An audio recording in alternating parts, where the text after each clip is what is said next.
una mujer que vendió su cuerpo para salvar a su madre. Terminó salvando a un varón de la horca.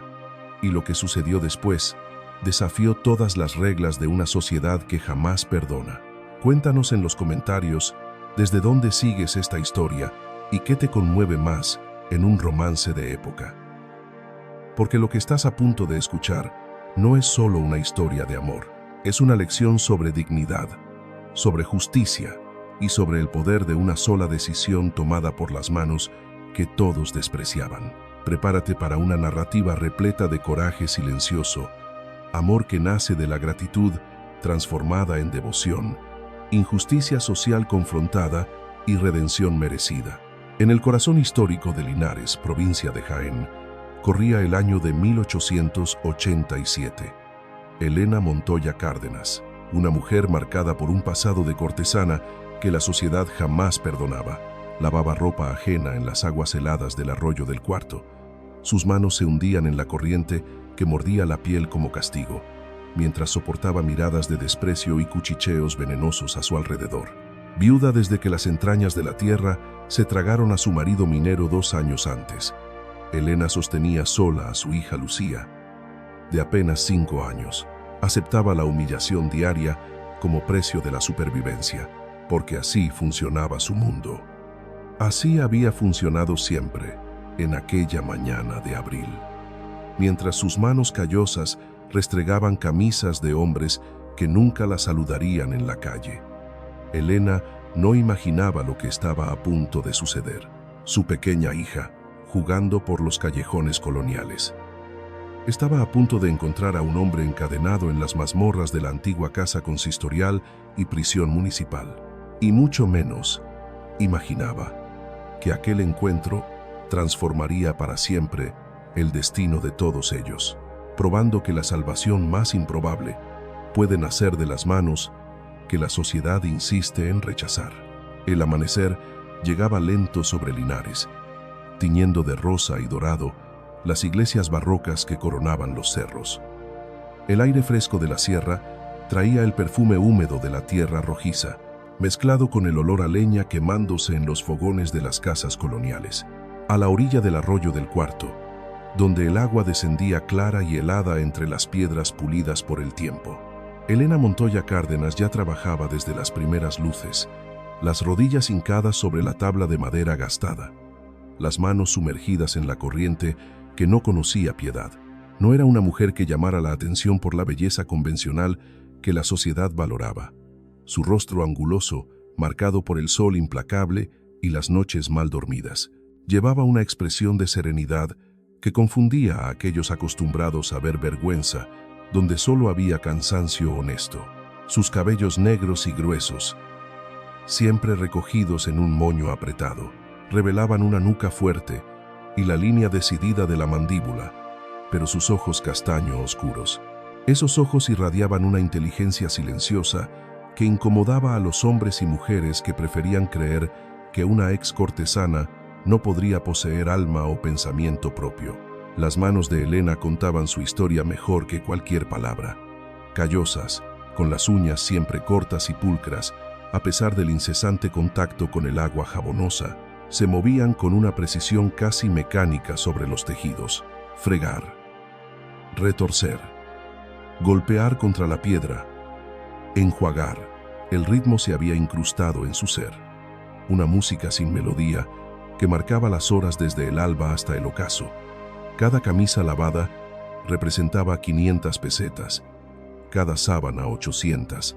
Necesitaba al menos 20 piezas diarias para cubrir el alquiler de su humilde morada de 2 habitaciones, además de la comida. El queroseno para el quinqué y el jabón para su labor. A su alrededor, otras lavanderas se afanaban en silencio o susurraban en voz baja, pero Elena permanecía siempre al margen, aislada por una barrera invisible más infranqueable que cualquier muro de piedra. Su pasado la perseguía como una sombra perpetua. A los 17 años, cuando su madre enfermó de tuberculosis y los remedios excedían lo que la familia podía costear, Elena tomó la decisión que aniquiló su reputación, pero salvó la vida materna. Había vendido su cuerpo en las discretas casas del callejón de las Adelfas. Piensa en esto por un momento. Una joven de 17 años, enfrentando la muerte de su madre, sin recursos, sin alternativas, sin nadie que la ayudara. ¿Qué habrías hecho tú en su lugar? Durante 4 años había sostenido a su madre enferma, hasta que Diego Navarro Salas, minero honesto y silente, le ofreció un matrimonio genuino y la promesa de una vida diferente. Pero la sociedad de Linares poseía memoria larga y un perdón escaso para las mujeres, incluso tras el matrimonio, incluso tras la viudez honorable. Elena permanecía estigmatizada. Las damas de la alta sociedad desviaban sus faldas al verla pasar. Los comerciantes le cobraban precios más elevados. Las madres apartaban a sus hijos como si la degradación fuera contagiosa. Solo el padre Joaquín Torres, un viejo jesuita de corazón magnánimo, aún la saludaba en la misa dominical y permitía que Lucía asistiera al catecismo con los demás niños. Lucía. El pensamiento de su hija calentaba el pecho de Elena como una brasa tenue. La niña se encontraba ahora con la señora Carmen Soler, la vecina que la cuidaba por las mañanas a cambio de ropa lavada sin costo. Lucía era demasiado pequeña para discernir por qué los otros niños a veces la eludían, por qué ciertas puertas se cerraban a su paso y al de su madre, pero crecería sabiéndolo, y ese conocimiento futuro le dolía a Elena más que cualquier afrenta presente. El sol ya se elevaba imponente cuando Elena finalmente terminó la última sábana, retorciéndola con toda su fuerza hasta que el agua escurrió por completo. Sus brazos dolían, su espalda protestaba, pero la tarea estaba cumplida. Cargó el pesado fardo hasta el tendedero improvisado en el patio trasero de la casita, cada pieza abriéndose al viento como una vela inmaculada contra el cielo azul intenso. Para el final de la tarde estarían secas, listas para el planchado, con la plancha de carbón, y ser devueltas a sus dueños al día siguiente. Fue entonces, exactamente entonces, que vio a Lucía corriendo por el callejón estrecho, el vestidito sencillo de percal, azul ondeando, los rizos castaños saltando sueltos sobre los hombros delgados. La niña venía jadeante, los ojos desorbitados con urgencia que solo los niños logran expresar, como si llevara un secreto que le quemaba dentro del pecho pequeño.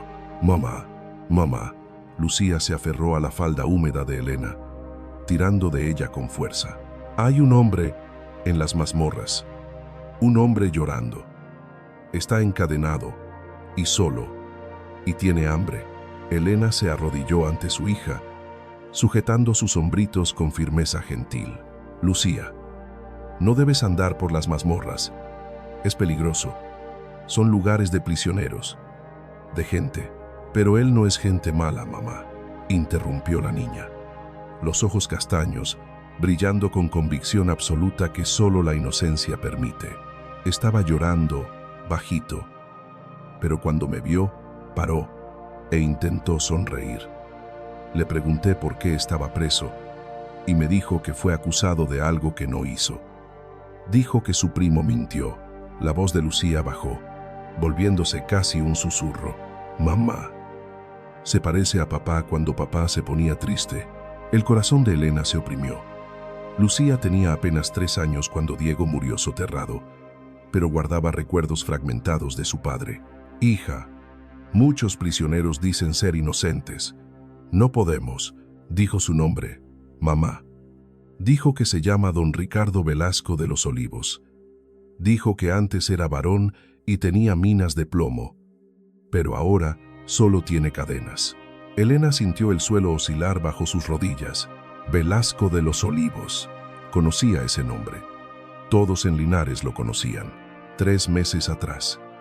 La noticia corrió por la provincia como fuego en rastrojo seco.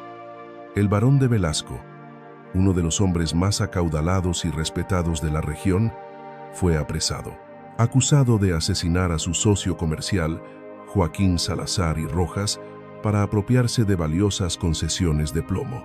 El juicio fue veloz. La condena severa, horca pública fijada para dentro de 2 semanas. Pero Elena recordaba algo más, una memoria de 4 años antes, cuando aún era recién casada, y Diego la llevó a una asamblea de mineros. El barón de Velasco había estado presente, y cuando un capitán de la Guardia Civil intentó cobrar tasas abusivas a las trabajadoras que vendían comida a los mineros, fue don Ricardo quien se levantó públicamente para denunciar la extorsión. Estas mujeres trabajan con honestidad, dijo con voz firme, que no admitía objeción. Merecen respeto, no explotación. Cualquier autoridad que abuse de su poder me responderá a mí personalmente. Aquel día, Elena estuvo entre las trabajadoras. Era una de las pocas veces después del matrimonio que se sintió vista como un ser humano, no como un objeto de vergüenza. Y ahora, ese mismo hombre, que defendió a mujeres como ella cuando nadie más lo hacía, estaba encadenado en una mazmorra esperando la muerte. Moma. Lucía tocó el rostro de su madre con la manita pequeña. ¿Vas a ayudarle? Siempre dices que debemos ayudar a quien lo necesita. Elena Montoya Cárdenas abrazó a Lucía con fuerza, aspirando el aroma de cabello infantil mezclado con tierra de juego. Una decisión tomaba forma en su interior, peligrosa e improbable, pero ciertas deudas de dignidad no podían ser ignoradas. Incluso si pagarlas, lo costaba todo. Hay algo que debemos entender aquí. Elena no tenía poder, no tenía dinero, no tenía conexiones respetables. Lo único que tenía era un pasado que la sociedad usaba para despreciarla. Pero ese mismo pasado, esos años en las casas del callejón de las Adelfas, le habían dado algo que nadie imaginaba: conocimiento, secretos, acceso a hombres de todas las esferas que pensaban que una cortesana no guardaría sus confidencias. A veces, las herramientas de nuestra salvación vienen disfrazadas de nuestras mayores vergüenzas. Esa misma tarde, Elena Montoya Cárdenas caminó hasta la casa consistorial y prisión municipal con un atado bajo el brazo. El edificio colonial de piedra y argamasa se alzaba imponente sobre la Plaza de la Constitución, sus rejas de hierro en las ventanas superiores revelando la función carcelaria. El guarda que vigilaba la entrada, un hombre barrigudo de bigotes canosos, alzó la ceja al verla acercarse. ¿Qué busca aquí Elena Montoya? ¿Acaso un nuevo cliente? La risa grosera resonó por la plaza casi vacía. Ella mantuvo la voz firme, la mirada directa. Vengo a traer alimento para el prisionero don Ricardo Velasco de los Olivos, y vengo a pedir una audiencia con él. El guarda escupió al suelo. Audiencia. Usted con un varón condenado. Rió de nuevo. Pero había curiosidad mal disimulada en sus ojos pequeños. ¿Qué querrá una lavandera como usted con un hombre que será ahorcado en 2 semanas? Eso es asunto entre mi conciencia y yo. En el atado llevaba pan de pueblo hecho con las últimas reservas de harina de maíz, jamón serrano, que compró usando monedas guardadas para emergencias, y un frasco de agua limpia. Fue entonces cuando apareció en la puerta el jefe de carceleros, don Augusto, un hombre alto y delgado a quien Elena conocía vagamente. Él la estudió por un largo momento antes de hablar. La conozco. Lavó mis camisas el mes pasado. Trabajo honesto. Miró el atado. ¿Es verdad que quiere ver al prisionero? Es verdad, señor. ¿Por qué? Elena respiró hondo. Porque una vez él defendió a trabajadoras como yo cuando las autoridades intentaron explotarnos. Porque mi hija pequeña lo encontró llorando en las mazmorras y me pidió que lo ayudara. Dudó solo un segundo. Y porque creo que un hombre capaz de tanta bondad no es un asesino. Don Augusto la estudió aún más largamente. Finalmente asintió con la cabeza. 5 minutos. Es todo lo que puedo concederle. Las mazmorras olían a humedad, moho y orina. La luz de las antorchas apenas alcanzaba los rincones oscuros de las celdas de piedra. Elena siguió a don Augusto por los pasillos estrechos hasta la última celda, separada de las otras, reservada para prisioneros de clase superior. Incluso en la desgracia, las clases sociales marcaban diferencias. Cuando sus ojos se ajustaron a la penumbra, Elena vio a un hombre sentado en el suelo de piedra húmeda, la espalda apoyada contra la pared manchada de humedad y verdín. Cadenas gruesas de hierro le sujetaban las muñecas y los tobillos, conectadas a argollas fijas en la pared. Don Ricardo Velasco de los Olivos tenía una altura imponente, incluso sentado, hombros anchos y un porte que la prisión no había logrado doblegar por completo. Pero su rostro, antes bien cuidado, según los recuerdos de Elena, estaba cubierto por una barba irregular de 3 meses, y sus ojos hundidos, de un castaño profundo casi negro, albergaban un vacío peor que cualquier desesperación. Él levantó la mirada cuando Augusto abrió el portón. La expresión de confusión al ver a Elena fue seguida de un vago reconocimiento. «Usted». La voz salió ronca por la falta de uso. «La Asamblea de los Mineros». «Hace años». «Sí, señor varón». Elena dio un paso al frente extendiendo el bulto. «Traje algo de alimento y vine». «Ya no soy varón de nada», interrumpió con amargura contenida. «Soy solo un condenado. Y usted no debería estar aquí. Su reputación». «Mi reputación ya fue destrozada hace mucho tiempo, señor don Ricardo», dijo Elena con voz clara. «No tengo nada más que perder en ese aspecto, pero usted lo tiene todo que perder si lo ahorcan por un crimen que no cometió». Algo cambió en sus ojos hundidos. Una chispa pequeña y frágil de algo que podría ser esperanza, o quizás solo curiosidad ante lo absurdo de la situación. «¿Por qué cree que soy inocente?» «Todas las pruebas. Porque un hombre que defiende a trabajadoras humildes contra autoridades abusivas no mata a un socio por avaricia», respondió Elena firmemente. Se arrodilló frente a él, abriendo el bulto, ofreciendo el pan como quien ofrece mucho más que sustento. «Y porque mi hija Lucía, de 5 años, lo encontró llorando y me dijo que tiene los ojos tristes como los tenía su padre». Los niños ven verdades que los adultos se niegan a aceptar. Don Ricardo tomó el pan con sus manos encadenadas, temblorosas apenas. No comió de inmediato. Solo lo sostuvo como si el peso de ese gesto de bondad fuese más sustancial que la comida en sí. «No puedo pagarle». «No estoy pidiendo pago», interrumpió Elena. «Estoy pagando una deuda. Usted me defendió cuando yo era invisible. Ahora yo lo defenderé a usted cuando está condenado». «¿Cómo?». La palabra salió casi inaudible. «Soy un varón sin título, un minero sin minas, acusado por mi propio primo que fraguó pruebas perfectas. Testigos mintieron bajo soborno. Documentos fueron falsificados. El gobernador provincial firmó mi sentencia. En 13 días seré ahorcado en la Plaza de la Constitución». Se detuvo, reconociendo la crueldad potencial de las palabras. «¿Qué puede una lavandera? ¿Qué puede hacer una lavandera?», completó Elena sin asomo de rencor. «Quizás nada, pero tengo contactos que usted ni imagina». Su voz bajó, cargada de una verdad que pocos conocían. «Durante los años que trabajé en las casas de la calle de las Adelfas, conocí a hombres de todas las esferas, comerciantes, abogados, políticos, oficiales, hombres que me usaron, pero que aún me deben favores, que aún guardan secretos que yo conozco, y tengo algo aún más valioso. ¿Qué? No tengo nada que perder. Un varón arruinado no puede investigar su propio caso sin levantar sospechas, pero una lavandera invisible puede ir a lugares, hacer preguntas, desentrañar verdades que otros ignoran». Don Ricardo la miró fijamente por largo tiempo. Lágrimas silenciosas comenzaron a correr por su barba irregular, dibujando surcos limpios en la piel sucia. ¿Por qué haría esto? ¿Por qué arriesgaría cualquier cosa por un condenado que apenas conoce?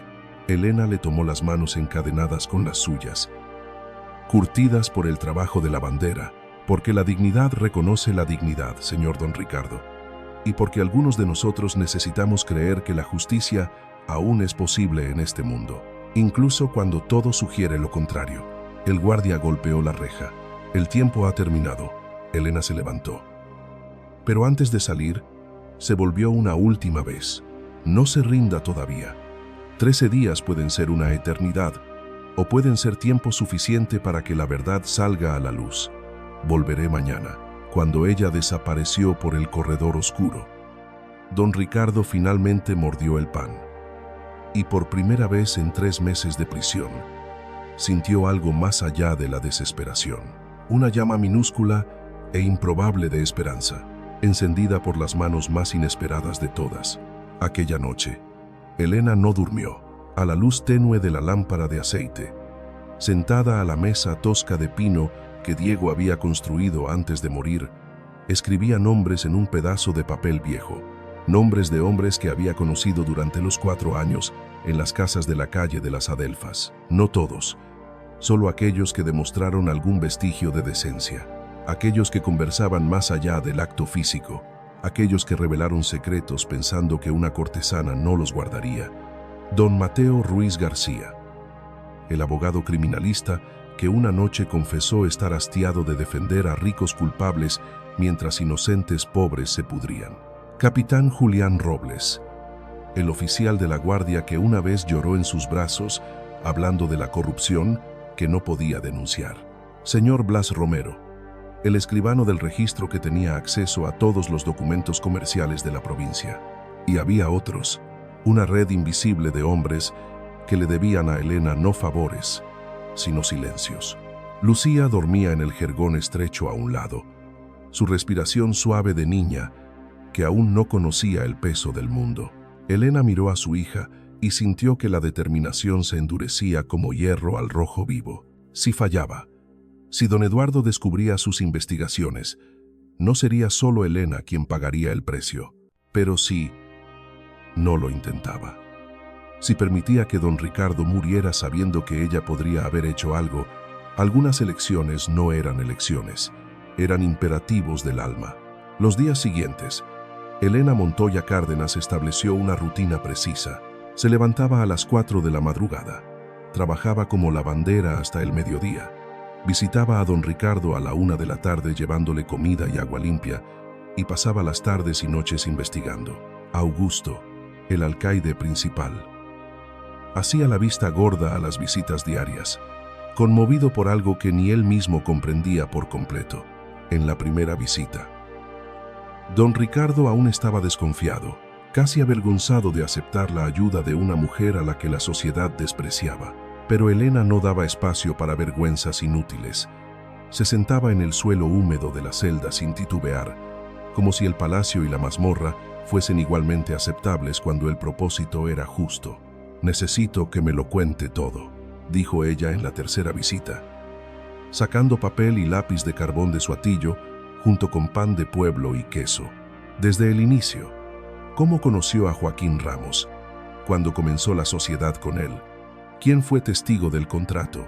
¿Cuándo su primo don Eduardo comenzó a demostrar interés en las minas? Don Ricardo, que no hablaba con nadie más allá de guardias toscos hacía meses, se encontró narrando no solo hechos, sino también sentimientos. Habló sobre cómo Joaquín, un comerciante honesto de estirpe tradicional, propuso la sociedad 5 años antes, cuando don Ricardo heredó las concesiones de plomo de su padre. Habló sobre los primeros años lucrativos, sobre cómo confiaba en Joaquín como si fuese un hermano. Don Eduardo siempre fue envidioso, dijo don Ricardo, su voz cargando el peso de un reconocimiento tardío. Éramos primos por parte de madre, pero siempre me resintió que yo heredara el título de varón mientras él, segundo hijo de una familia lateral, nada recibía. Ofrecí varias veces ponerlo como socio menor en las minas, pero él rehusaba. Decía que quería construir su propia fortuna. Rió amargamente. La construyó, pero con mi sangre. Elena escribía todo. Su letra, aunque irregular, era legible, trazando cada detalle. ¿Cuándo murió Joaquín? Hace 5 meses. Encontraron su cuerpo en el fondo de un pozo de ventilación abandonado en la mina principal, el cráneo aplastado. La guardia dijo que fue empujado. La voz de don Ricardo se quebró. Yo estaba en Úbeda ese día, resolviendo asuntos con proveedores. Tengo testigos, tengo recibos firmados, pero don Eduardo presentó a 3 mineros que juraron haberme visto discutiendo violentamente con Joaquín la víspera, amenazándolo de muerte. Presentó una supuesta carta mía a Joaquín, exigiéndole que vendiera su parte o enfrentaría consecuencias. Y presentó un registro bancario que mostraba que yo retiré una gran suma que supuestamente usé para sobornar al asesino. ¿Y el asesino? Murió convenientemente una semana después en una riña de taberna. No pudo confirmar ni negar nada. Elena masticó la punta del lápiz, pensando, los 3 mineros que testificaron en su contra, ¿para quién trabajan ahora? Don Ricardo alzó la mirada. Una lenta comprensión amanecía en sus ojos. Don Eduardo asumió las minas tras mi encarcelamiento. Como siguiente heredero, se quedó con todo. Entonces trabajan para él. Elena anotó los nombres que don Ricardo le proporcionó. ¿Y la carta? ¿Vio el original? No, solo copias certificadas. El original estaba con Joaquín y desapareció tras su muerte, pero la caligrafía parecía la mía. ¿Y el registro bancario? Verdadero. Retiré la suma, pero fue para pagar a proveedores en Úbeda. Puedo probarlo con los recibos. El dinero no se desvaneció misteriosamente. Todo está documentado, pero el juez no quiso ver las pruebas que me inocentaban, solo las que me condenaban. Elena cerró el papel con cuidado. Hablaré con esos mineros, visitaré el banco y encontraré a quien quiera que haya forjado esa carta. Elena. Don Ricardo extendió sus manos encadenadas, casi rozando las de ella antes de retirarlas. ¿Por qué sigue haciendo esto? Ya ha traído suficiente comida, ya me ha dado más atención de la que merezco. No necesita sacrificar su tiempo, su dinero, quizás su seguridad. Ella lo interrumpió con una mirada firme. Mi madre me enseñó que no es la sociedad la que define nuestro valor, sino nuestras elecciones. Durante años, creí que mi pasado me condenaba a ser siempre menos que humana. Pero usted, un varón, me trató con respeto cuando yo era invisible. Ahora soy yo quien lo ve cuando usted está invisible. Esto no es un sacrificio, señor don Ricardo, es justicia. Una semana después de iniciar las investigaciones, Elena llegó al calabozo con una expresión distinta, no solo determinación, sino una urgencia contenida. Don Ricardo, que ahora aguardaba sus visitas como el único momento de luz en el día oscuro, lo percibió de inmediato. ¿Ha logrado algo? No era una pregunta, era casi una súplica. Elena asintió, sentándose más cerca de él que las otras veces, la voz baja para que los guardias no escucharan. Hablé con 2 de los 3 mineros que testificaron en su contra. Uno de ellos, Juan Gallardo, está enfermo. Tuberculosis avanzada. No vivirá más de 6 meses. Don Ricardo sintió una culpa inmediata. Él trabajaba para mí. Buen hombre. Familia numerosa. Y está arrepentido, interrumpió Elena con suavidad. Cuando me presenté como lavandera, haciendo un trabajo extra de entrevistas para un periódico de la capital, él se abrió. Dijo que don Eduardo pagó 500,000 pesetas a cada uno de los 3 para que testificaran. Dijo que amenazó a sus familias. Si no mentían, perderían trabajo y casa. Juan lloró al contármelo. Dijo que reza cada día por el perdón, que sabe que un inocente morirá a causa de su mentira. El corazón de don Ricardo se aceleró por primera vez en meses con algo más allá del miedo. ¿Confesará oficialmente? Tiene miedo. Don Eduardo controla las minas ahora. Si Juan Gallardo confiesa, toda su familia caerá en la miseria. Él está tratando de juntar pesetas para dejar a su esposa y 6 hijos antes de morir. Elena titubeó, pero quizás, si pudiéramos garantizar que la familia estará a salvo. Yo lo garantizo, dijo don Ricardo de inmediato. Si salgo de aquí, si recupero mi nombre y mi fortuna, juro que cuidaré de cada miembro de la familia de Juan Gallardo por el resto de sus vidas. Elena lo estudió largamente. ¿Cree de verdad que un varón arruinado puede prometer esto y cumplirlo? No soy un varón arruinado, respondió él con una firmeza sorprendente. Soy un hombre que fue varón y que puede serlo de nuevo si la verdad sale a la luz. Pero aunque no sea así, aunque lo pierda todo excepto la vida, encontraré la forma de honrar esa promesa. Es lo mínimo que puedo hacer. Elena sonrió por primera vez desde que él la conociera.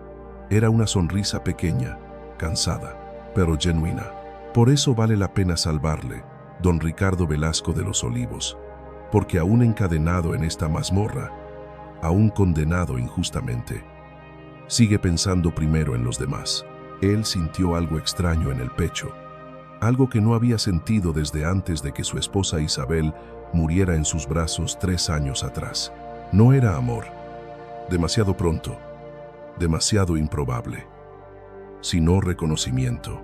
Reconocimiento de un alma que reflejaba la suya propia, de una fuerza oculta bajo una superficie despreciada por la sociedad. ¿Cómo está Lucía?, preguntó, cambiando de tema antes de que las emociones se volvieran demasiado intensas. El rostro de Elena se iluminó. Ella pregunta por usted cada día. Quiere saber si el señor de las cadenas ya está menos triste.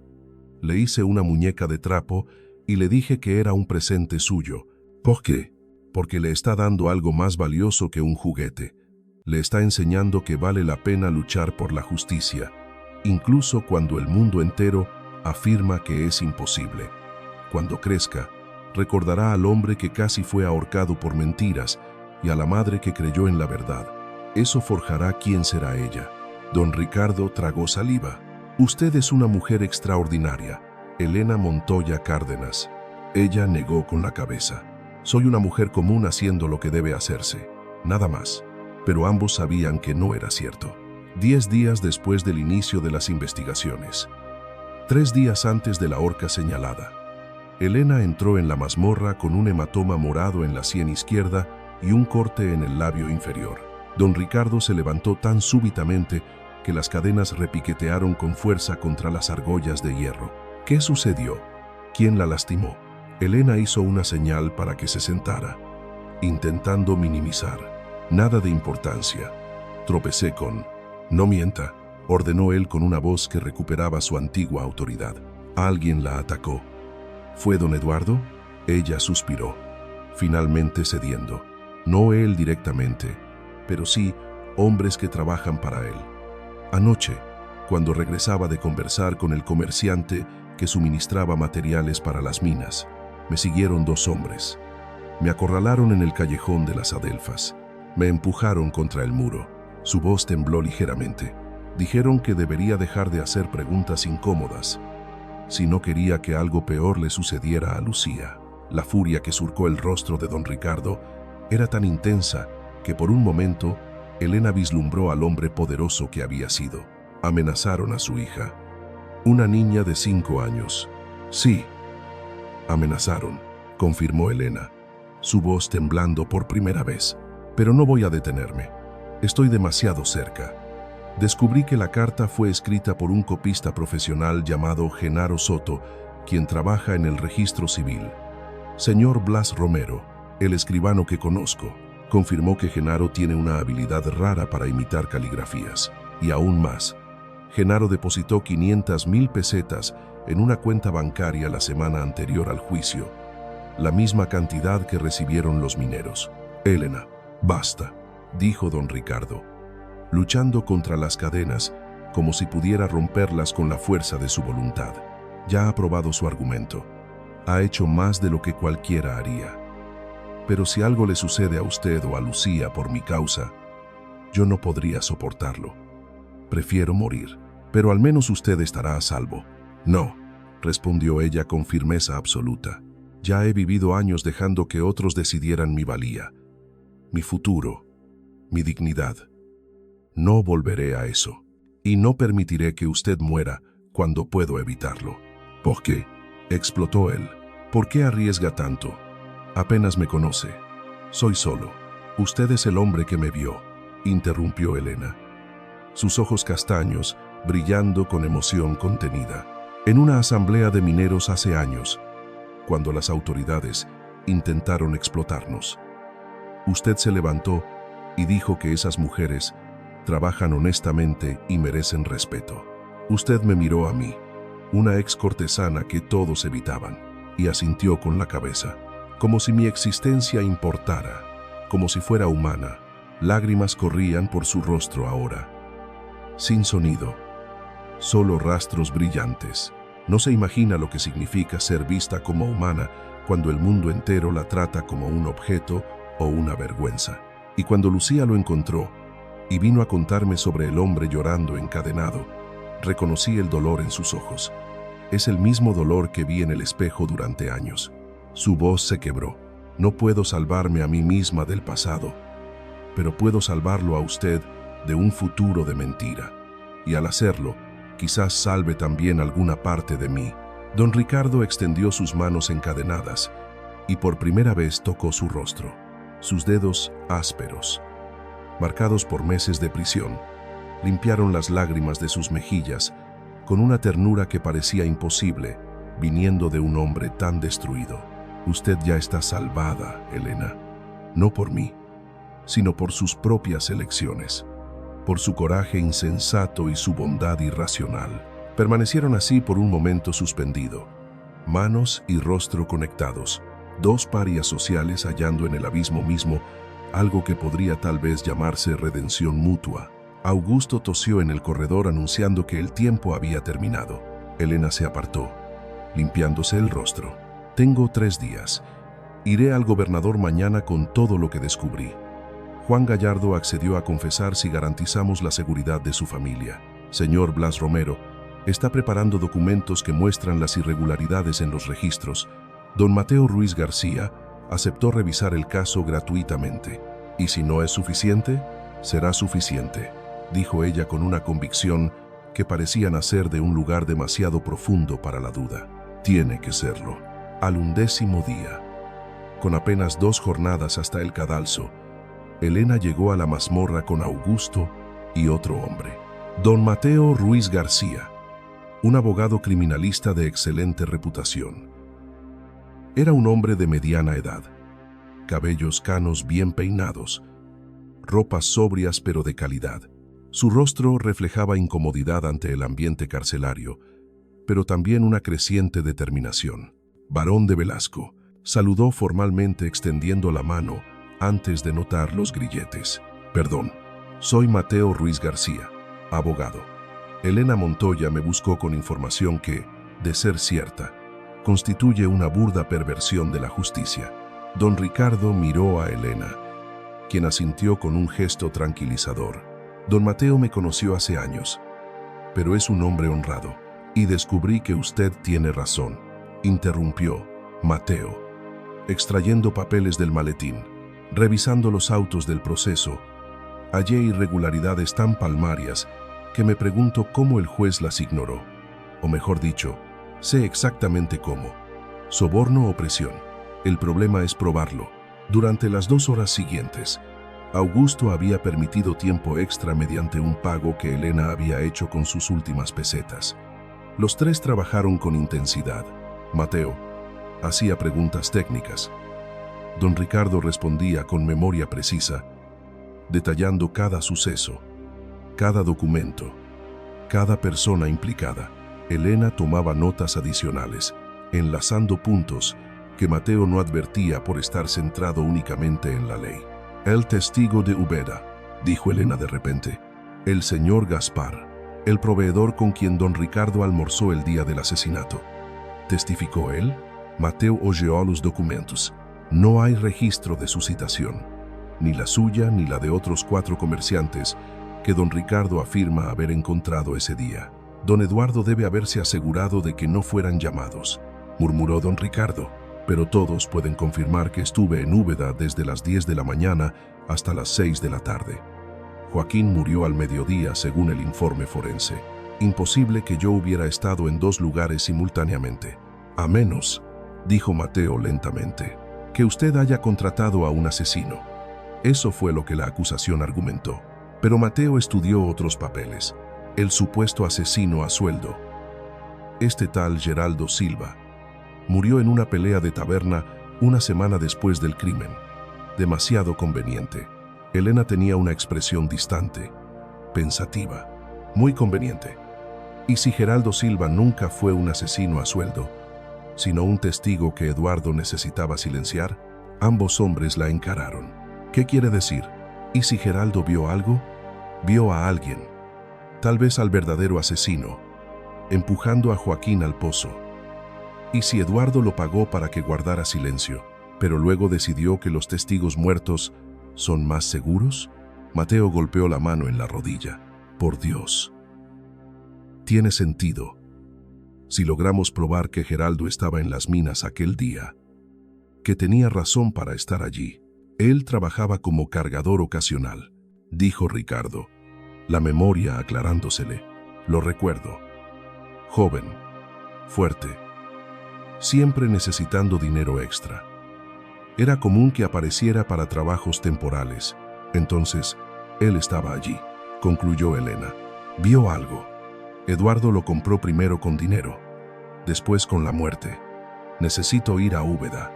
Necesito hablar con la viuda de Geraldo, con los dueños de la taberna donde murió. No, dijo don Ricardo firmemente. Ya ha arriesgado demasiado.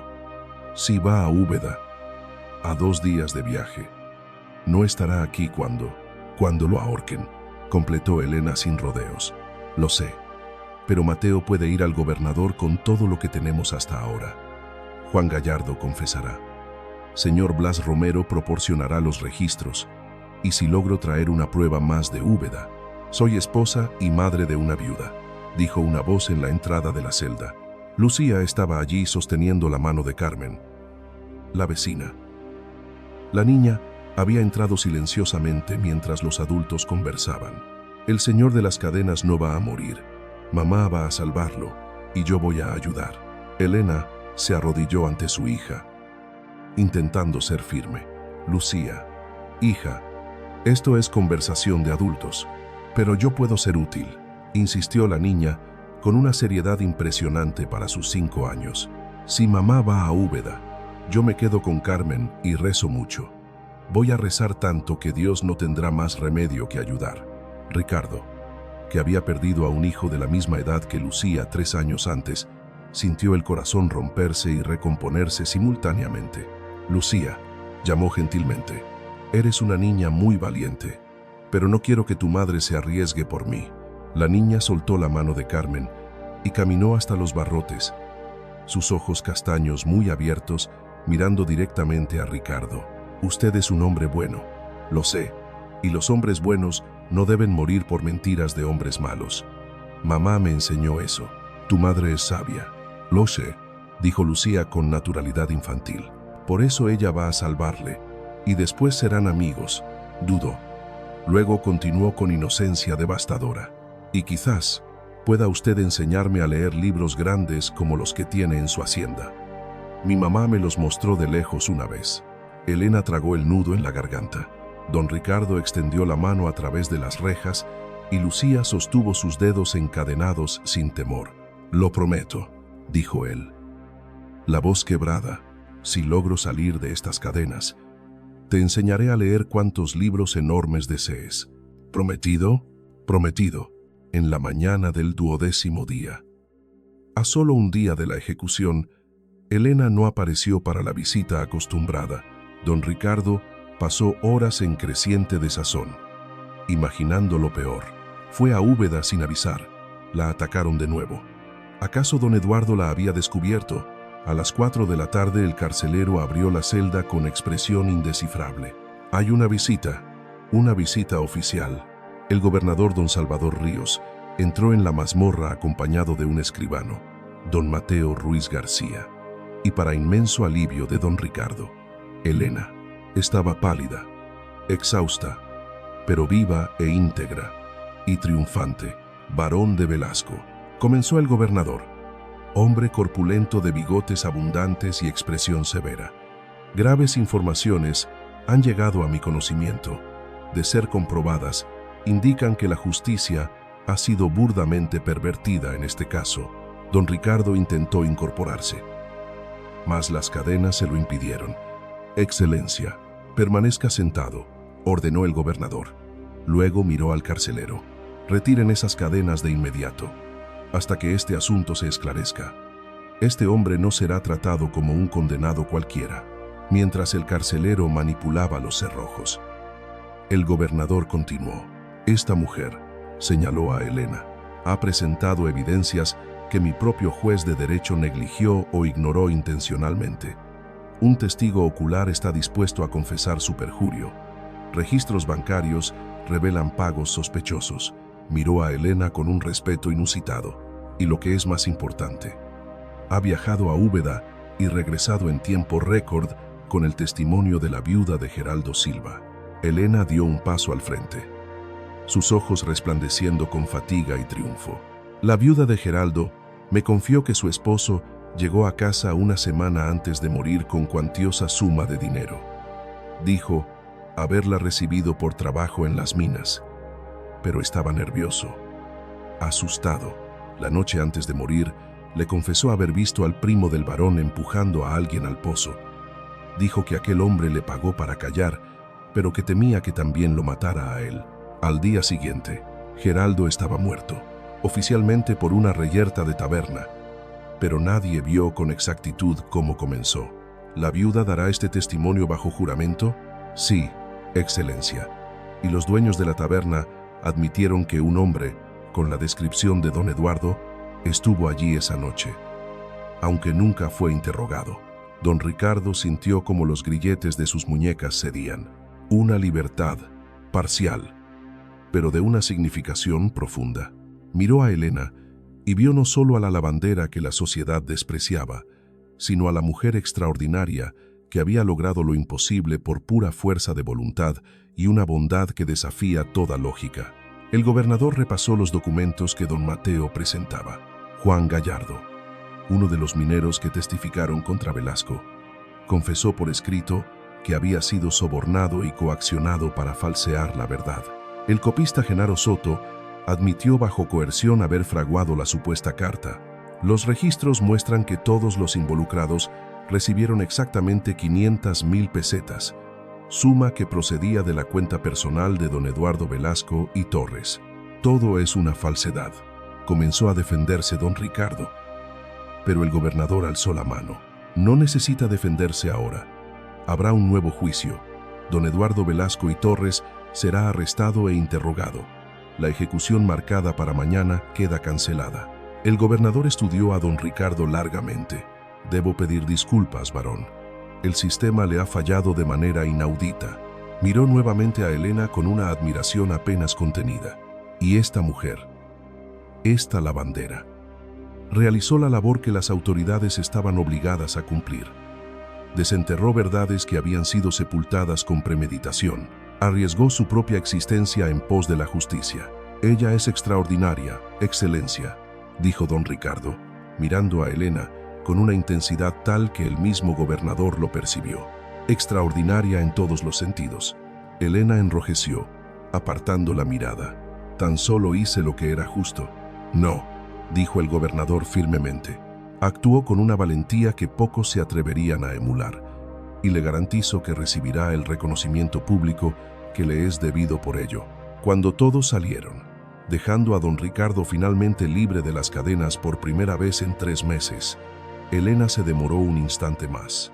No morirá mañana, dijo ella simplemente. Gracias a usted, gracias a la verdad.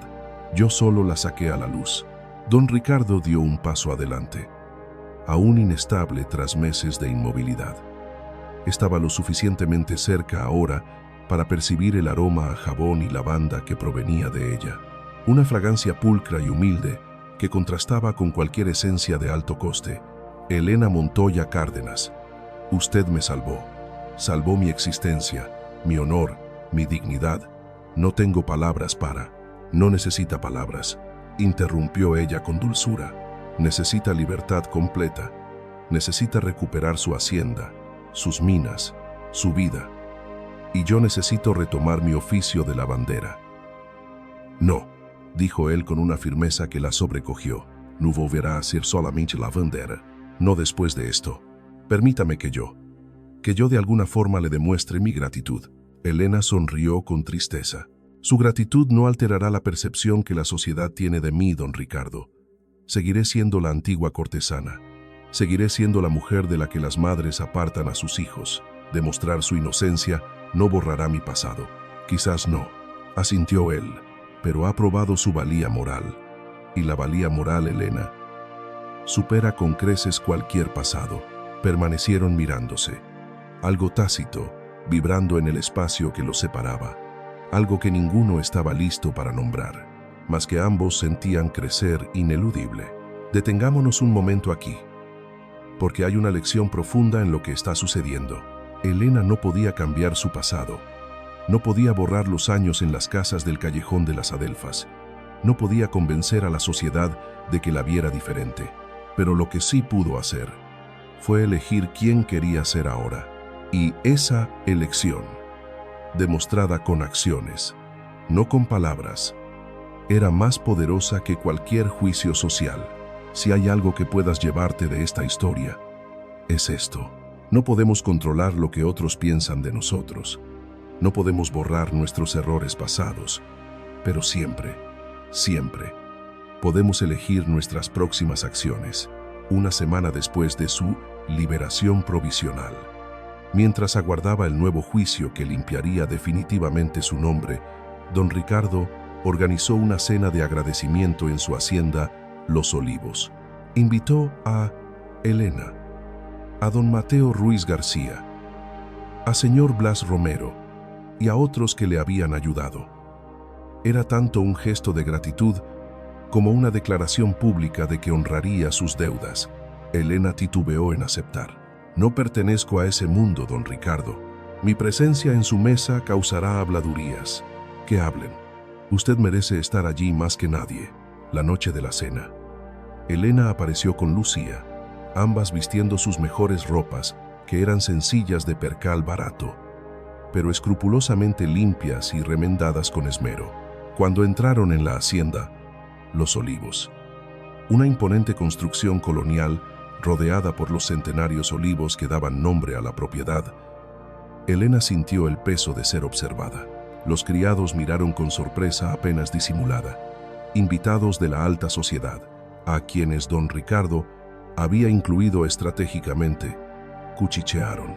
Durante la cena, servida en el comedor principal con una mesa de caoba y cristales heredados, una señora corpulenta con joyas excesivas se volvió hacia Elena con una sonrisa forzada. Mi querida, he oído decir que trabaja usted como lavandera. Rió ligeramente. ¡Qué pintoresco! Y antes de eso, ¿también era una profesión honesta? El silencio cayó sobre la mesa como una mortaja. Elena sintió el rostro arder, pero mantuvo la voz firme.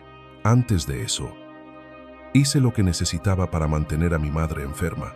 No me enorgullezco de todas mis elecciones, pero sí me enorgullezco de haber sido una hija devota. ¡Qué bonito!, dijo la señora con veneno destilado. Tan sacrificial. Pero dígame, ¿no es extraño que una mujer de su pasado tenga un acceso tan fácil a información delicada? Casi hace parecer que... ¿Qué?, interrumpió don Ricardo, la voz cortante como una cuchilla. Termine su pensamiento, doña Inés.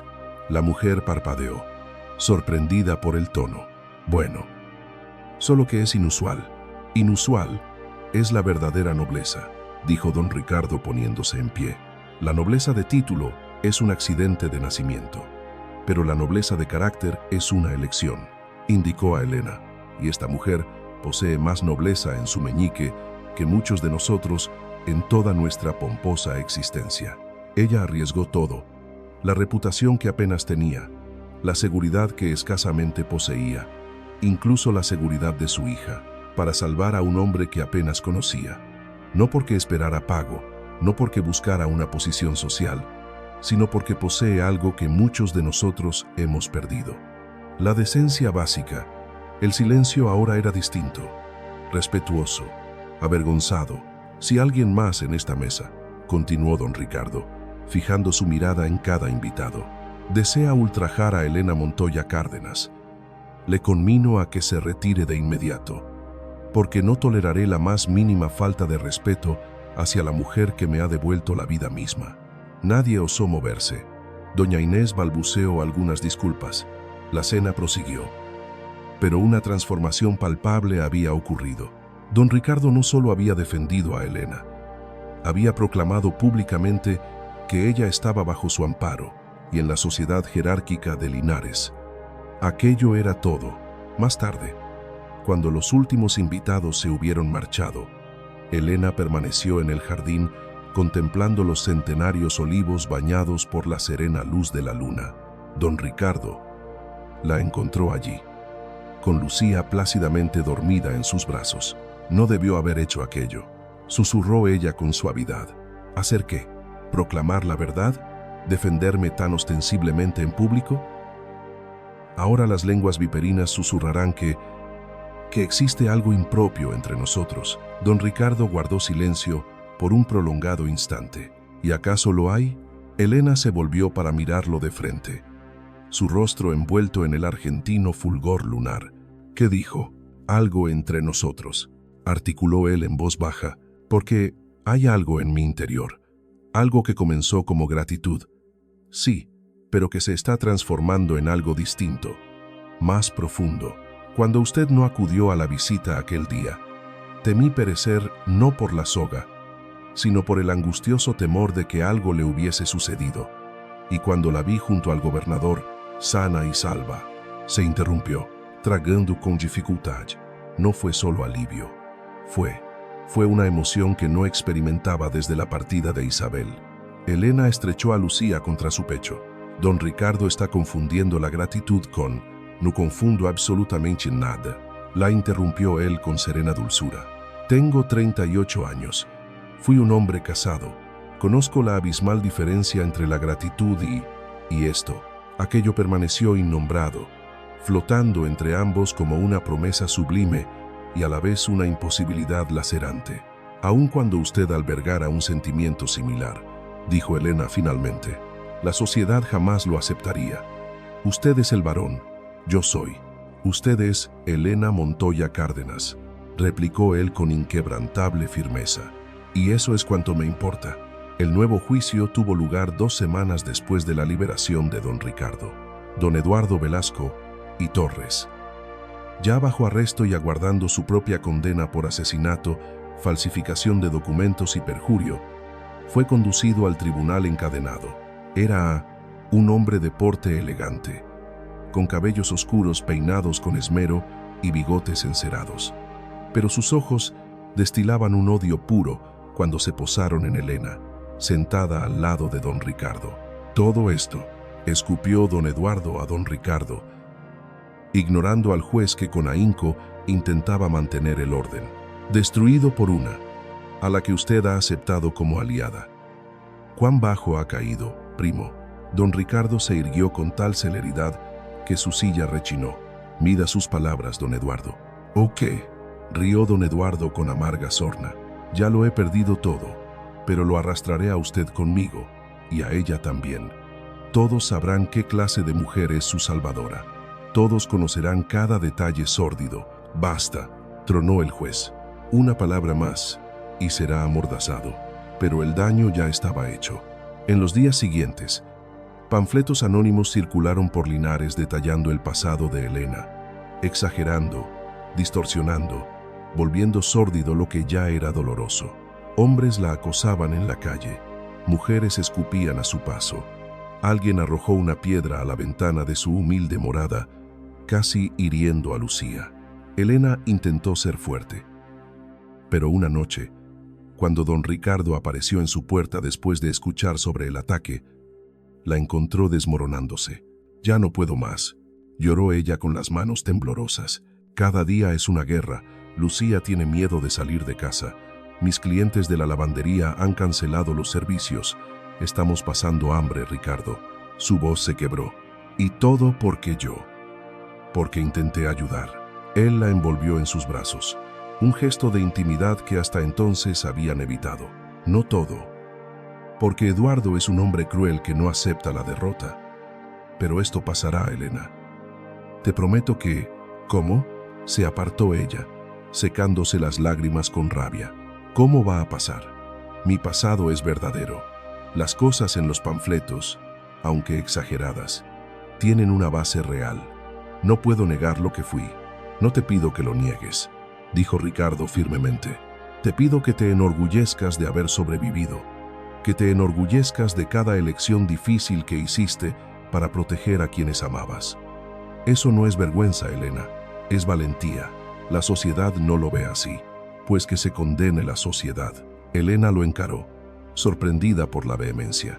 Ricardo sostuvo el rostro de ella con ambas manos, forzándola a mirarlo. Escucha con atención. No me importa tu historia. Me importa quién eres ahora. Me importa la mujer que salvó mi vida sin pedir nada a cambio. Me importa la madre que protege a su hija como una leona. Me importa la persona que posee una bondad irracional y un valor insensato. Ese es el ser humano que veo. Y es por ese ser humano por el que... Se detuvo, percatándose de que estaba a punto de decir algo de lo que quizás no habría vuelta atrás. ¿Qué? Susurró Elena. ¿Qué? Que podría fácilmente enamorarme, admitió él, si es que ya no estoy empezando a caer. Al día siguiente, Elena recibió una visita inesperada. Una mujer elegante de mediana edad, vestida con ropas costosas, identificándose como Doña Cecilia de Velasco y Toledo, tía de Ricardo por parte de madre. Vengo a advertirle, dijo doña Cecilia sin rodeos, sentándose en la silla simple de la humilde morada como si fuera un trono. Mi sobrino está confundiendo gratitud con afecto. Se encuentra en un estado emocional vulnerable después de meses de prisión injusta, y usted astutamente se está aprovechando de ello. Elena sintió náuseas. Yo no. Silencio, ordenó la mujer. Permítame terminar. Ricardo es un hombre acaudalado de linaje noble. Usted es una lavandera con un pasado cuestionable. Si realmente le importa, hará lo mejor. Se apartará. Le permitirá reconstruir una vida apropiada, encontrar una esposa de su clase, producir herederos legítimos. Su presencia solo lo arrastra hacia abajo. No busco el matrimonio, se defendió Elena con la voz temblorosa. Quizás no conscientemente, pero está aceptando sus atenciones. No está permitiendo que desarrolle sentimientos que solo pueden llevarle a la perdición social. Un varón casado con una ex cortesana. La sociedad jamás lo aceptaría. Hijos de tal unión serían estigmatizados. Él perdería respeto, ascendencia, posición, todo por lo que luchó por recuperar. Las palabras envenenaron a Elena más eficazmente que cualquier insulto directo, pues encerraban verdad. Ella sabía. Siempre supo que no pertenecía al mundo de don Ricardo, que cualquier sentimiento que creciera entre ellos estaba destinado a la frustración. ¿Lo comprende?, presionó doña Cecilia. Si de verdad ama a mi sobrino, y creo que en algún nivel distorsionado usted lo ama, hará el sacrificio necesario. Desaparecerá de su vida. Le permitirá seguir adelante después que la mujer partió. Elena se sentó en el suelo de su casa y lloró hasta no tener más lágrimas. Lucía, asustada, la abrazó. Mamá, ¿qué ha ocurrido? Nada, mi amor. Solo comprendiendo verdades que no quería ver. Aquella noche, cuando don Ricardo apareció para su visita habitual, Elena le dijo que necesitaban conversar. Le explicó sobre doña Cecilia, sobre sus preocupaciones. ¿Y usted cree en eso?, preguntó él. Incredulidad y dolor mezclados. Creo que ella tiene razón sobre las consecuencias sociales. Usted recuperó su nombre, don Ricardo. No permita que yo lo manche de nuevo. Usted no mancha nada, explotó él. ¿Cómo puede siquiera? Porque le amo, interrumpió ella, sorprendida de decirlo en voz alta. Porque me enamoré de usted durante estas semanas, viendo su fuerza en prisión, su bondad a pesar del sufrimiento, su integridad preservada aun cuando todo conspiraba en contra. Y porque le amo, no puedo ser motivo de su caída. Don Ricardo quedó en silencio, procesando. Luego tomó sus manos. Elena, si usted me ama, y yo la amo, y lo sé con certeza, entonces no puede abandonarme. No después de todo, no cuando finalmente encontré razón para reconstruir vida que tenga significado más allá de trabajo y obligación. Pero la sociedad, que se condene, repitió él con vehemencia. Pasé 3 meses, encadenado, esperando muerte injusta. Aprendí que la opinión de hipócritas no vale una gota de lo que siento por usted. Su voz se suavizó. Sé que es temprano, sé que parece locura, pero también sé que cuando estuve en el fondo del pozo más oscuro, fue su luz que me salvó. No solo físicamente, emocionalmente, espiritualmente. Usted me recordó que aún vale la pena luchar, aún vale la pena vivir. Elena lloraba de nuevo, pero ahora de emoción diferente. No sé si soy suficientemente fuerte para enfrentar lo que vendrá. Entonces seremos fuertes juntos, dijo él simplemente. Si me acepta, Elena. Si acepta al hombre que viene con cicatrices, memorias dolorosas y una posición social que más estorba que ayuda. Sí, interrumpió ella. Sí, acepto. Dios me perdone por ser tan egoísta como para aceptar. Pero sí, él la besó allí, en la humilde casita que olía a jabón y lavanda, con Lucía observando con ojos muy abiertos y sonrisa creciente. Y fue un beso que sellaba una promesa más profunda que cualquier contrato social. La promesa de edificar una vida juntos contra toda probabilidad. El juicio de don Eduardo Velasco y Torres concluyó con una sentencia de 20 años de trabajos forzados. El juicio de don Ricardo, una revisión formal que limpió completamente su nombre, también finalizó con absolución total y una disculpa oficial del gobierno provincial. Pero la noche anterior a la ceremonia pública de restauración de su título y propiedades, Elena recibió un mensaje. Era de don Eduardo, enviado secretamente desde la prisión a través de un guardia corrupto. La carta decía simplemente: si él se casa contigo, revelaré cada detalle sórdido de tu pasado, cada hombre que te utilizó, cada acto degradante, cada momento vergonzoso. Transformaré tu existencia en un espectáculo público tan humillante que ni siquiera don Ricardo podrá soportar mirarte. Y, en cuanto a tu hija, los niños son tan frágiles. Los accidentes ocurren con tanta facilidad, especialmente con niños de madres que no saben su lugar. Desaparece de Linares. Llévate a la niña y vete lejos. Es la única forma de que todos salgan ilesos. De lo contrario, te garantizo que lo que has sufrido hasta ahora parecerá misericordia. Elena leyó la carta 3 veces, con las manos heladas. La amenaza no era vacía. Don Eduardo, incluso preso, tenía conexiones, dinero oculto, capacidad de causar daño y la amenaza contra Lucía. Aquella noche, después de que Lucía durmiera, Elena comenzó a empacar silenciosamente sus pocas pertenencias. No había una elección real. No cuando la seguridad de su hija estaba en juego. Partiría al amanecer.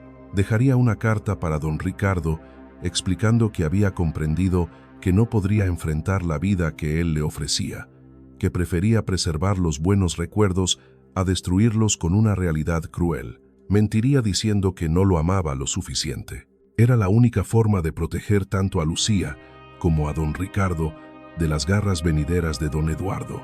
Estaba cerrando la pequeña maleta cuando escuchó un golpe urgente en la puerta. Augusto, el carcelero, estaba allí, jadeante. Elena, necesita ver esto. Ahora, él le entregó otro papel. Era una confesión escrita por don Eduardo, pero no una confesión voluntaria. Augusto explicó rápidamente. Después de enviar la amenaza a Elena, don Eduardo había cometido un error fatal. Se había jactado ante el guardia corrupto que lo había ayudado, detallando exactamente cómo planeaba destruirla. El guardia, en un raro momento de conciencia, o quizás temiendo ser implicado, había relatado todo a Augusto, confrontado. Don Eduardo había confesado todo por escrito, incluyendo amenazas específicas. Esto va directo al gobernador mañana temprano, dijo Augusto. Don Eduardo tendrá años añadidos a su sentencia y perderá cualquier privilegio o acceso externo. Ya no podrá hacerle daño. Elena se desplomó en la silla. La maleta olvidada. Estaba libre, verdaderamente libre. No tendría que huir, no tendría que mentirle a don Ricardo. Pero el miedo, una vez sembrado, no se desvanece de inmediato. ¿Y si hay otros? ¿Otros a quienes él pagó? ¿Otros que entonces enfrentaremos juntos?, dijo una voz en la puerta. Don Ricardo estaba allí, traído por Augusto. No enfrentará nada sola nunca más, Elena. Ahora somos compañeros en todo. La ceremonia pública de restauración de don Ricardo se llevaría a cabo en la Plaza de la Constitución. El mismo sitio donde originalmente sería ahorcado. Era una ironía intencionada del gobernador, transformar un lugar de humillación planeada en un escenario de redención pública. Todo Linares se congregó. Autoridades, comerciantes, mineros, obreras, niños. La plaza rebosaba. Don Ricardo, vestido formalmente con una sobrecasaca negra y corbata impecable, estaba en el estrado junto al gobernador, don Mateo Ruiz García y otras figuras importantes. Elena estaba entre la multitud con Lucía, como había prometido, presente, pero discreta. El gobernador ofreció un largo discurso detallando la injusticia padecida, las pesquisas que revelaron la verdad, la condena de don Eduardo. Luego se volvió hacia don Ricardo, barón de Velasco, de los Olivos. En nombre de la provincia de Jaén y del gobierno imperial, pido disculpas formales por el error grotesco de la justicia. Su título, propiedades y reputación están completamente restaurados. Además, recibirá una compensación financiera por el tiempo injustamente aprisionado. Los aplausos estallaron. Don Ricardo aceptó el documento oficial. Agradeció formalmente. Pero entonces, para sorpresa de todos, pidió la palabra más allá de lo esperado. Agradezco a la justicia por la corrección de este error, comenzó. Su voz fuerte resonando por la plaza, pero sería criminalmente ingrato si no agradeciera también y principalmente a la persona que hizo posible esta rectificación. Hizo una pausa, buscando a Elena entre la multitud. Elena Montoya Cárdenas. ¿Puede acercarse, por favor? Un murmullo recorrió la multitud. Elena sintió la sangre helarle. Estaba siendo llamada públicamente, allí, ante todos. Lucía la empujó suavemente. Ve, mamá, el señor de las cadenas te llama, con piernas trémulas. Elena atravesó la multitud que se abría renuente, subió los escalones del estrado, sintiendo cada mirada como una quemadura. Don Ricardo extendió la mano, ayudándola a subir por completo. Después, se volvió hacia la multitud. Esta mujer, dijo con claridad, ha sido tildada de muchas cosas por esta sociedad, cosas que no repetiré, pero yo la llamaré heroína. Ella en solitario investigó mi caso cuando todos ya me habían condenado. Arriesgó su seguridad, gastó sus últimas pesetas, enfrentó amenazas y violencia, todo para descubrir la verdad que las autoridades ignoraron. Sin Elena Montoya Cárdenas, yo estaría muerto, ahorcado injustamente mientras todos ustedes presenciaban. Un silencio absoluto reinaba ahora. Elena sentía la plaza entera enfocada en ella, pero además de salvar mi vida, continuó don Ricardo, ella me enseñó algo que años de privilegio no consiguieron, que la dignidad no emana de títulos o cuna, emana de las elecciones, del coraje, de la bondad irracional cuando el mundo exige cinismo. Se volvió hacia Elena, tomando sus manos. Esta mujer me salvó de cadenas físicas, pero también me salvó de cadenas mucho más crueles. Las cadenas de vivir una existencia sin propósito, sin una conexión auténtica, sin amor verdadero. Él se arrodilló. La multitud lanzó un jadeo colectivo. Elena Montoya Cárdenas, dijo don Ricardo, aún sosteniendo sus manos. Ante esta plaza entera, ante Dios y ante todos los que me juzgaron y te juzgaron, pido su mano en matrimonio. Sé que es absurdo. Sé que la sociedad dirá que es una locura. Sé que soy varón y usted es la bandera. Conozco su pasado y usted conoce el mío. Pero también sé que la amo con una certeza que nunca pensé volver a sentir. ¿Acepta casarse conmigo? Elena miró al hombre arrodillado frente a ella, luego a la multitud atónita, después a Lucía, que saltaba entusiasmada. Todas las razones para negarse clamaban en su mente. La abismal diferencia de clases, el inevitable escándalo social, las futuras adversidades. Pero entonces recordó algo que siempre había enseñado a su hija. La valentía no es la ausencia de temor, sino la elección de actuar a pesar del miedo. Sí, dijo ella con la voz inicialmente tenue. Después, más fuerte. Sí, acepto. Don Ricardo se levantó, y la besó justo allí, en el estrado, ante toda Linares. Algunos aplaudieron, muchos quedaron estupefactos, pero Elena ya no se importó, porque por primera vez en su vida estaba eligiendo su propia felicidad sin pedir permiso a la sociedad. En los meses siguientes, mientras el matrimonio se preparaba, la sociedad de Linares se dividió. Las familias tradicionales amenazaron con un boicot social, pero algo curioso sucedió. La gente común, los trabajadores, los mineros, los humildes comerciantes, comenzaron a manifestar su apoyo público. La historia de Elena, no las versiones distorsionadas de don Eduardo, sino la verdadera, se propagó. Mujeres que habían sido cortesanas por necesidad encontraron voz. Trabajadores a quienes don Ricardo había tratado con dignidad alzaron la suya. El padre Joaquín Torres predicó un sermón poderoso sobre María Magdalena y Jesús, sobre cómo el Cristo jamás rechazó a aquellos que la sociedad condenaba. Juan Gallardo, el minero que había confesado haber mentido en el juicio, visitó a Elena personalmente. «Mi señora», dijo con un respeto que jamás había recibido de un hombre de su clase, «lo que hizo por todos nosotros, exponiendo la injusticia, arriesgándolo todo por la verdad, será recordado.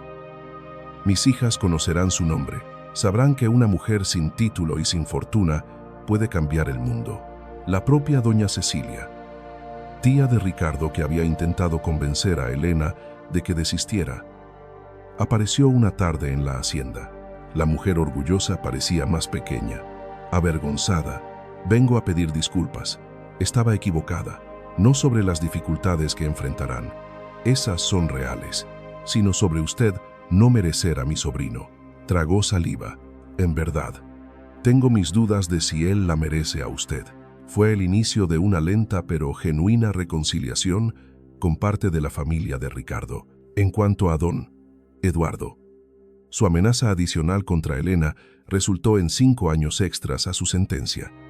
Él se pudriría en trabajos forzados. Olvidado. La justicia, aunque tardía, había prevalecido.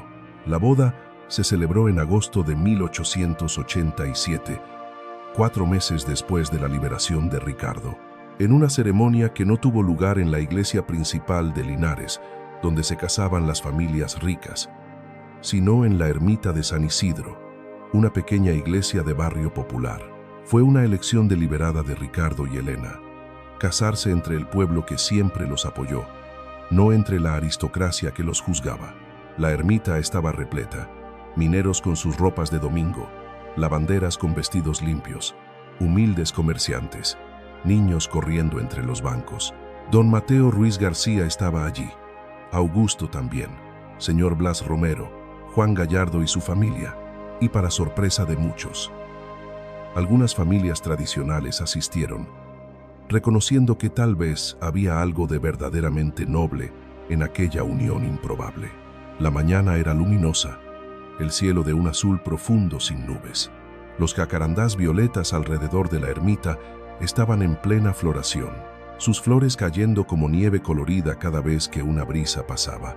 El dulce perfume se mezclaba con el aroma de velas e incienso. Elena lucía un vestido sencillo pero hermoso, un presente que Ricardo había insistido en darle, hecho de seda blanca con discreto encaje en el escote. No llevaba joyas más allá de una fina cadena de oro que había sido de su madre. Su cabello negro estaba suelto por primera vez en años, cayendo en ondas sobre sus hombros con flores de jacarandá entrelazadas. Estaba deslumbrante en su simplicidad. Ricardo, al verla entrar en la ermita conducida por señora Carmen Soler, quien había asumido el papel de madrina improvisada, sintió lágrimas en los ojos, no de tristeza, sino de gratitud abrumadora por estar vivo, libre y a punto de casarse con la mujer que lo había salvado en todos los sentidos. Lucía iba adelante esparciendo pétalos, seria en su importante tarea, luciendo un vestidito azul claro que don Ricardo había mandado confeccionar especialmente. La niña sonreía tanto que su rostro parecía el sol personificado. El padre Joaquín Torres, ya anciano, pero con ojos brillantes de aprobación, condujo la ceremonia con dignidad y emoción. Cuando llegó el momento de los votos, pidió a don Ricardo que hablara primero. Don Ricardo sujetó las manos de Elena, mirándola directamente a sus ojos castaños. Elena, comenzó, la voz quebrada. Hace 4 meses, estaba encadenado en un calabozo lúgubre, esperando una muerte injusta. Estaba vacío, sin esperanza, sin voluntad de luchar. Había perdido a mi esposa, a mi hijo, y pensaba haber perdido cualquier razón para vivir más allá de la obligación. Pero entonces apareciste tú, mujer que todos decían no valer nada, y me mostraste mi error. Equivocado estaba sobre la imposibilidad de la justicia. Equivocado estaba sobre la bondad como debilidad. Equivocado estaba sobre la dignidad, exigiendo un título. Respiró hondo, las lágrimas resbalando sin vergüenza. Hoy prometo amarte no a pesar de tu pasado, sino reconociendo que tu pasado te forjó en la mujer extraordinaria que eres. Prometo honrarte siempre, pública y privadamente. Independiente de lo que la sociedad dicte, prometo ser un padre amoroso para Lucía, como si fuera mi propia hija, y prometo que nunca jamás permitiré que seas tratada como menos que la reina que eres en mi corazón. Elena Montoya Cárdenas, porque tú me enseñaste que la nobleza real no reside en la sangre, sino en el alma. Sollozos resonaron por la ermita. Incluso hombres rudos de las minas se limpiaban los ojos. Entonces fue el turno de Elena. Sus manos temblaban entre las suyas, pero su voz salió clara. Don Ricardo, comenzó, no provengo de cuna noble. No tengo dote, ni joyas, ni un linaje envidiable que ofrecer. Vengo del callejón de las Adelfas, donde vendí mi cuerpo para salvar a mi madre. Vengo de la pila, de la bandera, donde trabajé hasta sangrar mis manos. Vengo de una viudez que me dejó con una hija pequeña y futuro incierto, pero vengo principalmente de una elección. La elección de creer que la justicia importa. La elección de luchar por un inocente cuando todos habían desistido. La elección de arriesgarlo todo, porque algunas cosas valen más que la seguridad. Ella apretó las manos de él. Prometo amarte no desde un pedestal de esposa perfecta, pues no soy perfecta y jamás lo seré. Prometo amarte desde el suelo real de la vida, con defectos, cicatrices y verdades incómodas. Prometo ser tu compañera honesta, trabajadora y leal. Prometo honrar la memoria de Isabel y su hijo perdido, sin intentar jamás reemplazarlos, pero respetando el espacio que ocupan en tu corazón. Y prometo que cada día será una elección renovada, no porque la sociedad lo espere, sino porque tú mereces ser elegido libremente. Don Ricardo Velasco de los Olivos. Le acepto no como el varón que me rescata de la miseria, sino como el hombre que me ve con verdad, y espero que me acepte no como un trofeo de su bondad, sino como la compañera imperfecta que andará a su lado en terreno de igualdad. El padre Joaquín Torres, visiblemente conmovido, los declaró marido y mujer, lo que Dios ha unido que nadie los separe, y que nadie en esta ermita o más allá se atreva a cuestionar esta unión forjada en el fuego de la injusticia y templada en la verdad. Cuando don Ricardo besó a Elena, la ermita estalló en aplausos, gritos y risas. Lucía saltó abrazando las piernas de ambos. La gente lanzó flores. La campana de la ermita repicó con alegría. Fuera, bajo los olivos centenarios, la comunidad había preparado una fiesta sencilla. Mesas con comida traída por cada familia, músicos locales con guitarras y acordeones, niños jugando, adultos conversando. No había champán francés ni cristales finos. Había vino de la tierra honesto, sangria, dulces caseros, arroz con leche, empanadas. Era una fiesta del pueblo. Para el pueblo, don Ricardo y Elena bailaron por primera vez como marido y mujer bajo el cielo abierto, rodeados por personas que los amaban no por sus títulos, sino por su carácter, y por primera vez en sus vidas. Ambos, tan marcados por el dolor y el rechazo, sintieron un verdadero sentido de pertenencia, donde otros solo vieron un pasado sórdido y un título manchado. Ellos supieron ver promesa, y allí, en aquella comunidad antes dividida entre orgullo y prejuicio, floreció algo que no necesitaba nombre ni aprobación, un amor construido en terreno de verdad, resistente porque nacido de la elección, permanente porque plantado en dignidad mutua.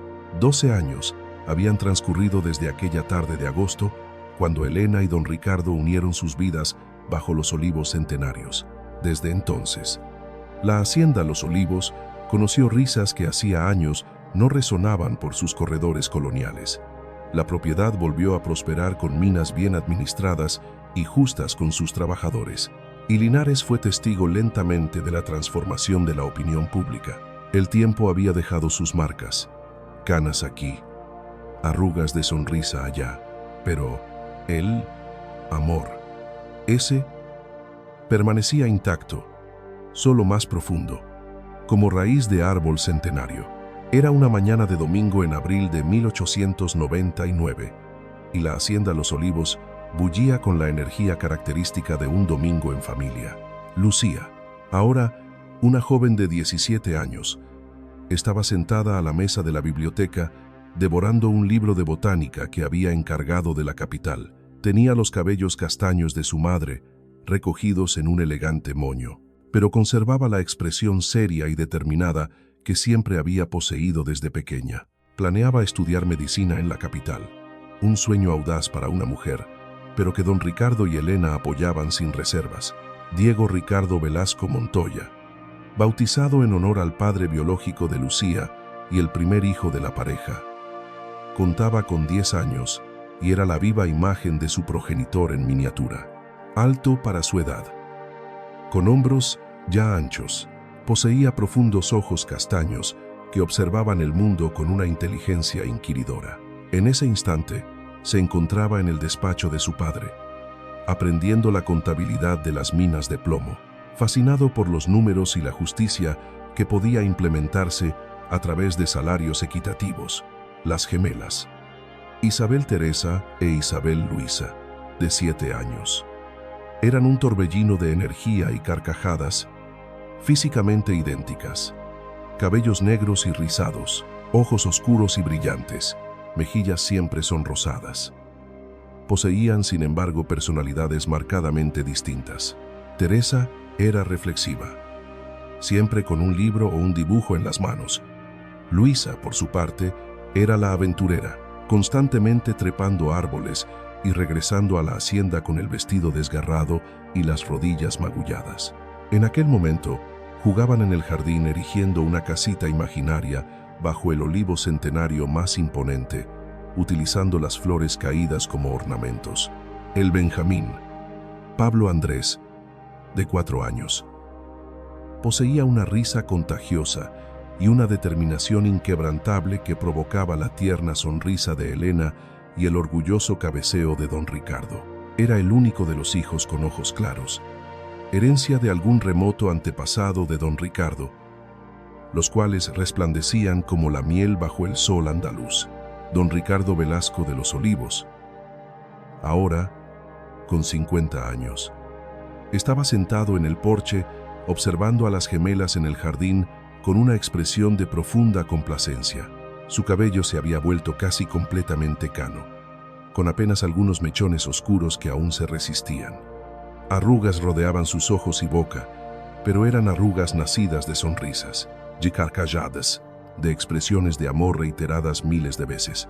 Seguía siendo alto y de porte imponente, pero en él habitaba una dulzura que antes le era ajena, una dulzura que Elena había sembrado y cultivado durante 12 años de venerable matrimonio. Elena, de 41 años, emergía de la cocina llevando una bandeja con limonada. Su cabello también revelaba hebras plateadas y su rostro portaba las huellas del tiempo y del trabajo arduo. Pero también albergaba una paz que jamás conoció en su juventud. Ya no era la lavandera de manos laceradas, pero tampoco era estrictamente una dama de la alta sociedad. Era en esencia algo intermedio, una mujer que administraba una gran hacienda, una escuela para señoritas obreras, una huerta comunitaria. Y aún así hallaba el tiempo para sentarse a la mesa con sus hijos, instruyéndolos en la lectura y la escritura. Sus manos, antaño tan curtidas, se habían suavizado con los años de un trabajo distinto, pero conservaban su firmeza cuando sostenía a don Ricardo en la quietud de la noche, o abrazaba a un hijo acosado por una pesadilla, o trenzaba los cabellos de las gemelas. Esas manos transmitían una seguridad edificada sobre los cimientos de la supervivencia y el más puro amor. Cuando don Ricardo la veía atravesar el jardín con el sol matutino iluminando su perfil, aún sentía el mismo nudo en el pecho que había experimentado 12 años atrás en el calabozo. Ya no era asombro ni una admiración incipiente, era el reconocimiento profundo de haber hallado a una verdadera compañera, igual en espíritu, aunque desigual en su origen terrenal. «Abuela Elena», exclamó Pablo Andrés, apresurándose hacia ella. La llamaba así, un apelativo que honraba la memoria de su abuela paterna, a quien nunca conoció, salvo por las historias que tejían su recuerdo. Elena rió, inclinándose para estrecharlo en un abrazo a pesar de la bandeja que sostenía. «Vamos todos al porche. Limonada fresca antes de que el sol los rinda a su calor implacable». La familia se reunió en el amplio porche de la hacienda Los Olivos. Incluso Lucía dejando el libro a un lado. Incluso Diego Ricardo saliendo de la oficina. Era un ritual dominical que observaban con devoción. La limonada preparada por la madre, las conversaciones sin prisa que fluían con la tarde, la simple y profunda presencia del uno para el otro. «Padre», dijo Diego Ricardo después de apurar el vaso de limonada en un solo y resuelto trago. «Juan Gallardo Jr. me preguntó si podría trabajar en las minas cuando cumpliera 15 años. Dijo que quiere aprender el oficio». Don Ricardo asintió con grave reflexión. Juan Gallardo, el minero que había confesado haber mentido en el juicio, había muerto de tuberculosis 9 años antes. Pero don Ricardo, fiel a la promesa antaño hecha, había mantenido a toda su familia, viuda y 6 hijos, bajo su amparo y con empleo seguro. Había pagado la educación de los hijos, había cuidado de las enfermedades, había garantizado que nadie pasara necesidad. «Dile que sí, pero con una condición. Estudiará por la noche en la escuela que tu madre creó. El trabajo en las minas es honrado, pero la educación abre puertas que ningún pico, por certero que sea, puede franquear». Lucía sonrió, y hablando de la escuela madre, 5 señoritas más se han inscrito esta semana. Hijas de trabajadoras del mercado, ansían aprender a leer y escribir, a desatar el nudo del silencio con la palabra. La escuela que Elena había fundado 3 años después de la boda había comenzado con 10 alumnas en una estancia improvisada en la hacienda. Ahora tenía construcción propia, financiada por don Ricardo, 40 alumnas y 2 profesoras además de Elena. Enseñaba no solo lectura y escritura, sino oficios, costura profesional, contabilidad básica, higiene, derechos laborales. Era el proyecto más entrañable de Elena: otorgar a otras jóvenes las herramientas que a ella en su momento le habían sido negadas. «Excelente», dijo Elena, los ojos chispeando con un brillo de justo orgullo. «Mañana las visitaré, ver qué materiales necesitan». «Mamá», dijo Isabel Teresa tímidamente, «¿cuentas de nuevo la gesta de cómo liberaste a padre de las cadenas de la injusticia?» Era una historia que los niños pedían constantemente. Nunca se saciaban de escuchar sobre el coraje indomable de su madre, la afrenta injusta que había padecido su padre, y el amor que, nacido de la gratitud, había florecido en algo inmensamente más vasto y profundo. Elena y don Ricardo intercambiaron una mirada cómplice. Ella comenzó a contar una versión adaptada para los oídos infantiles, pero que preservaba la esencia inalterable: que la justicia es una causa por la que siempre vale la pena luchar, que el pasado no ha de ser un grillete que defina el futuro, y que el amor verdadero, el auténtico, siempre reconoce la dignidad inherente allí donde la sociedad solo alcanza a ver la vergüenza. Los niños escucharon fascinados. Incluso Diego Ricardo y Lucía, que ya conocían cada palabra, porque no era meramente una historia de sus padres, era el eco vibrante de la elección que ellos mismos en su momento podrían forjar para sus propias vidas. La hacienda. Los Olivos ya no era únicamente la imponente residencia de un varón. Se había transformado en el epicentro de una comunidad próspera y compasiva. Los campos circundantes, antes exclusivamente de propiedad privada, ahora incluían tierras arrendadas a precios justos para los pequeños labriegos. La vasta huerta producía sustento no solo para la familia, sino que el excedente se distribuía semanalmente a los hogares desfavorecidos. Las minas que don Ricardo había recuperado tras años de encarnizada batalla legal contra los herederos de don Eduardo eran ahora un dechado de operación justa. Salarios dignos. Una jornada de 8 horas, verdaderamente revolucionaria para la época. Un fondo de pensión para viudas y huérfanos y atención médica básica. Las ganancias seguían siendo cuantiosas, pero se distribuían con una ética renovada. Los trabajadores tenían voz en las decisiones trascendentales mediante un consejo mensual. Esta transformación no se había gestado sin férrea resistencia. Otros magnates mineros acusaron a don Ricardo de malcriar a los obreros, de sentar precedentes peligrosos, pero él respondía siempre con la misma serenidad. Si tratar a los trabajadores como seres humanos es peligroso, entonces que el peligro venga. Y así termina esta historia.